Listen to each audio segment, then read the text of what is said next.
Today we'll be talking about limits. What is a limit? A limit is a term that is added to a function in order to estimate said function's behavior. Here we have an example of a limit equation. Let's break it down step by step. First, we have the limit term. This term is written LIM with an x or whatever variable in your equation underneath with a small arrow pointing at the numerical limit. Next, we have the function of the limit equation.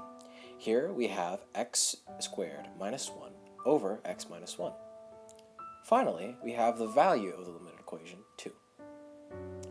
When we put it all together, the limit equation basically says that as the x value approaches the value of 1 in the function of x squared minus 1 over x minus 1, the y value of the function approaches the value of 2.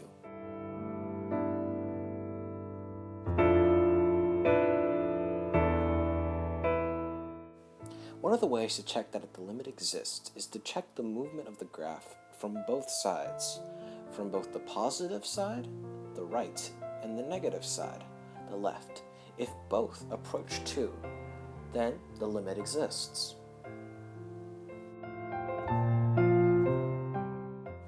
So some of the applications of limits that you'll be learning over the course of the semester include checking for asymptotes.